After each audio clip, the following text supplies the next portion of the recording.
Orang yang ditunjuk lelaki tua itu adalah seorang wanita tua. Meskipun tingkat kultivasi senior sangat tinggi, itu tidak berarti Anda dapat berbuat seenaknya di sekte awan putih saya. Pria tua itu menggumamkan beberapa patah kata. Dia mencari di dalam tas untuk waktu yang lama dan akhirnya mengeluarkan token kayu hitam. Saat wanita tua itu melihat token, ekspresinya berubah dan dia berteriak, "Token roh leluhur." Pria parubaya itu segera mengulurkan tangan dan meraih token. Pria parubaya itu tiba-tiba tersenyum masam dan dengan hormat berkata kepada pria tua itu, "Karena senior memiliki token roh leluhur, kita harus patuh. Tapi senior yakin bahwa Anda ingin menggunakan token roh leluhur untuk memiliki semua kultivator formasi jiwa sekte awan putih membantu pengalaman domain murid Anda?" Pria tua itu dengan bangga tersenyum pada Wang Lin. "Tentu saja. Sekarang, hentikan omong kosong ini. Kamu keluar." Dengan itu, dia menunjuk wanita tua itu. Wanita tua itu merenung sedikit dan dengan hormat mengangguk. "Kamu memiliki guru yang baik. Jika memiliki kesempatan untuk mengalami domain ketika saya mencoba untuk mencapai tahap formasi jiwa, saya akan memiliki jalan yang jauh lebih mulus." Energi spiritual melesat ke arah Wang Lin seperti pedang. Perlahan-lahan rasakan domain wanita tua ini. Di dalam kabut merah muda, Wang Lin merasa sangat hangat. Saat aura pembunuhannya dan tekadnya untuk berkultivasi mulai memudar, Wang Lin merasa mengantuk berkat sensasi itu. Tetapi pada saat yang sama, pola membunuh aura terbang keluar dari tasnya dan memasuki tubuh Wang Lin. Tak lama setelah itu, aura membunuh yang kuat menyapu dirinya, menyebar ke seluruh tubuh. Wanita tua itu terkejut. Dia dengan lembut melambaikan tangannya dan mengambil gas merah muda. Wang Lin menarik napas dalam-dalam. Jika bukan karena bola aura pembunuhan, dia akan benar-benar kehilangan dirinya di domain. Jenis perasaan ini sangat menakutkan. Wanita tua itu memandang Wang Lin. Dia mundur dan tidak lagi berbicara. Tatapan lelaki tua itu menyapu kelompok itu dan mendarat di atas seorang lelaki berjubah sian. "Kamu, domain kamu sangat istimewa. Setelah dia mengalaminya, kami tidak akan mengganggu Anda lagi." Pria berjubah sian itu mengangkat kepalanya. "Dia tidak bisa menahan domain saya." Pria tua itu mengangkat alisnya. "Omong kosong. Dengan saya di sini, bahkan jika leluhur-leluhur Anda White Cloud Sect Bayun datang ke sini secara pribadi, saya masih bisa menahannya." Pria berjubah sian itu tidak mengatakan apa-apa lagi. Kecepatannya adalah sesuatu yang tidak bisa ditahan Wang Lin sama sekali. Wajahnya sangat jelek. Namun Wang Lin tidak takut. Ketika pedang terbang pria berjubah cian itu tiba 10 kaki di depan Wang Lin, gelombang niat membunuh datang dari pedang. Domain ini sangat berbeda dari keduanya dari sebelumnya. Olah-olah itu membawa sepotong kekuatan surga. Domain aneh ini menyebabkan ekspresi Wang Lin berubah. Ekspresi pembudidaya Saiyan berjubah itu polos saat dia melambaikan tangannya dan pedang terbang kembali kepadanya. "Domain saya adalah berlalunya waktu." Mata lelaki tua itu terfokus pada lelaki tua berjubah sian itu. Dia mengambil napas dalam-dalam dan ekspresi terkejut menghilang dari wajahnya. Wang Lin tiba-tiba merasa kecewa. "Domain yang luar biasa. Jika Anda bisa mencapai tahap Wending, domain itu akan menantang surga. Kalian ambil tokennya. Selamat tinggal." Pria tua itu meraih Wang Lin dan mereka menghilang. Setelah mereka berdua muncul kembali, lelaki tua itu bernapas sangat keras dan wajahnya pucat, tetapi masih dipenuhi dengan kesombongan. Wang Lin merasa tidak berdaya ketika dia meletakkan topi jerami di tasnya, memegang dan berkata, "Teknik senior itu luar biasa. Itu adalah sesuatu yang belum pernah dilihat junior sebelumnya. Saya sangat mengaguminya." Pria tua itu memutar matanya. "Hanya itu saja?" Wang Lin merenung sebentar, lalu tersenyum masam. Pria tua itu terengah-engah. "Lupakan saja. Anda sudah selesai mengalami domain. Begitu cepat mencapai tahap formasi jiwa, sehingga Anda dapat membuat ukiran kayu itu untuk saya." Dengan itu, dia berbalik untuk pergi. Wang Lin merenung sedikit. Melihat bahwa lelaki tua itu hendak pergi, dia bertanya, "Barang apa itu token roh leluhur itu?" Orang tua itu berbalik untuk melihat Wang Lin. "Saya punya banyak dari mereka di sini." Dengan itu, dia mengeluarkan berbagai token. Wajah lelaki tua itu dipenuhi dengan kesombongan, seolah-olah barang-barang di tangannya adalah mainan favoritnya. Lelaki tua itu melambaikan tangannya. Dia mengambil token kosong dan berkata, "Selain itu, aku bisa membuat token untuk sekte apapun untukmu."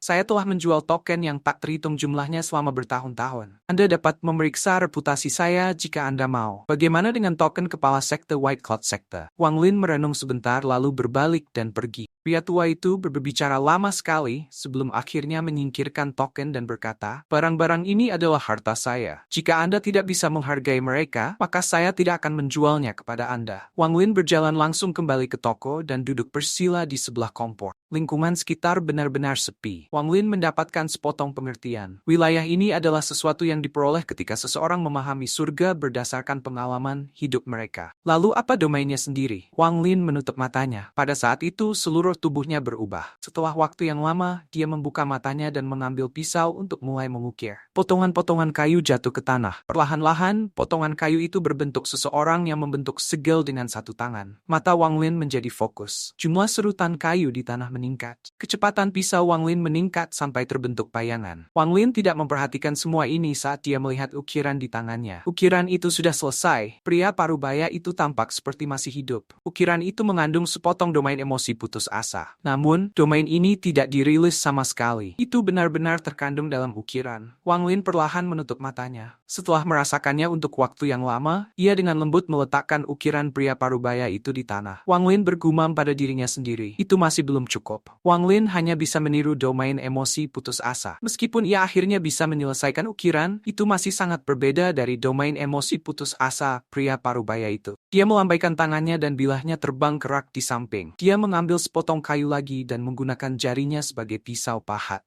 Waktu berlalu, dan dalam sekejap mata, 10 tahun telah berlalu. Dalam 10 tahun ini, penampilan Wang Lin menjadi lebih tua. Helai rambut putih muncul di kepalanya, punggung lurusnya menjadi agak membungkuk, dan dia secara keseluruhan tampak seperti dia telah memasuki tahun-tahun terakhirnya. Jumlah ukiran secara bertahap menurun. Dalam 10 tahun terakhir ini, Wang Lin hanya menyelesaikan satu ukiran, yaitu wanita tua dari sekte awan putih. Sebenarnya, dia telah menyelesaikan ukiran wanita tua itu 9 tahun yang lalu. Meskipun mirip dengan ukiran pria parubaya dan jauh dari skuad aslinya, dia tahu bahwa ini karena dia belum mencapai tahap formasi jiwa. Alasan Wang Lin tidak menyelesaikan ukiran lain adalah pria tua berjubah sian. Tidak peduli sekeras apapun dia berusaha, dia tampaknya tidak bisa mengukir berlalunya waktu ke dalam pahatannya pada lelaki tua itu. Meskipun dia telah membuat ukiran yang tak terhitung jumlahnya dari lelaki tua itu, tidak ada satupun dari mereka yang berisi wilayah lelaki tua itu. Pada hari ini, Wang Lin menatap ukiran lelaki tua itu. Ukiran itu berubah menjadi debu. Sinar matahari yang lembut turun ke tubuhnya ketika dia duduk di kursi kayu dan memandangi orang-orang yang lewat. Tidak lama kemudian, seorang bocah lelaki berusia 4 tahun keluar dari toko besi. Ia berlari ke arah Wang Lin dengan kendi anggur di tangannya. Setelah menyerahkan anggur kepada Wang Lin, dia bertanya, "Kakek Wang, aku diam-diam mencuri anggur ini untukmu. Di mana permennya?" Wang Lin tersenyum. Dia mengeluarkan pil seukuran kuku jarinya. Bocah itu dengan cepat menelan permen itu dan memperlihatkan ekspresi puas. "Kakek Wang, apakah anggur ini rasanya enak? Ayah melihat Anda meminumnya setiap hari." Wang Lin samar-samar tersenyum. Pada saat itu, seorang pria muda yang kuat keluar dari toko besi. Ketika pemuda itu melihat Wang Lin, matanya dipenuhi emosi dan dia berkata, "Paman Wang, kamu tidak bisa minum lagi hari ini." Wang Lin tertawa dan berkata, "Oke, minum satu lagi dan saya tidak akan minum lagi." "Dan Yu, bagaimana kabar ayahmu?" Wajah Dan Yu menjadi gelap. Penyakit lama yang sama. Itu bukan masalah besar. Wang Lin diam-diam menghela nafas. An Yu menikahi putri penjaga toko Zhao dan anak lelaki kecil ini adalah putranya. Bocah lelaki itu menarik lengan baju Wang Lin dan bertanya, "Kakek Wang, kamu masih belum memberitahuku apakah anggur ini rasanya enak atau tidak?" Dan Yu memandang Wang Lin. "Apa yang kakek-kakekmu minum bukanlah anggur tapi ginseng." Wang Lin menatap Dan Yu. Dia berkata, "Dan Yu, bawa pulang anak itu. Saya akan berjalan keluar." Dan Yu mengambil anggur dari tangan Wang Lin. "Kamu berjanji padaku sebelumnya bahwa kamu tidak akan minum lagi hari ini." Wang Lin tersenyum ketika dia bangkit dan berjalan di jalan. Sosoknya yang sedikit mengejutkan dipenuhi dengan usia. Dan Yu menghela nafas dan memegang tangan bocah itu dalam perjalanan kembali ke toko besi. Bocah itu tersenyum dan dengan gembira berkata, "Ayah, permen yang kakek Wang berikan padaku pasti enak. Setiap kali saya memakannya, tubuh saya terasa hangat." Wang Lin berjalan menyusuri jalan tempat dia tinggal selama bertahun-tahun. Semua pemilik toko sepertinya telah mendengar hal ini. Mereka semua keluar dengan wajah panik dan memohon di hadapan Wang Lin. "Penjaga toko Wang, Anda harus mengerti bahwa bisnis ini tidak mudah dijalankan. Bulan depan, aku janji. Bulan depan, aku akan membayar sewa." Ini adalah penjaga toko kelontong baru yang pindah 3 tahun lalu. "Itu benar, Lord Wang. Bisnis benar-benar tidak baik sekarang. Bagaimana kalau kamu menunggu beberapa hari?" Ini adalah pemilik penginapan yang gemuk. Suara-suara serupa datang dari mana-mana. Dalam 10 tahun terakhir, hampir setiap setiap rumah di jalan ini berhutang uang kepadanya. Bahkan sebagian besar toko sekarang miliknya. Bahkan sekarang, tiap kali Wang Lin keluar, pemilik toko ini akan datang dan mencoba untuk mendapatkan sisi baik Wang Lin. Benarnya, uang sewanya tidak banyak, tapi siapapun yang pernah tinggal di sini untuk sementara waktu tahu bahwa Wang Lin benar-benar baik, maka mereka mulai menunda pembayaran sewa mereka. Lagi pula, tidak ada seorang pun di dunia fana yang ingin menggunakan perak. Wang Lin benar-benar tidak peduli sama sekali. Jadi dia membiarkan apapun yang terjadi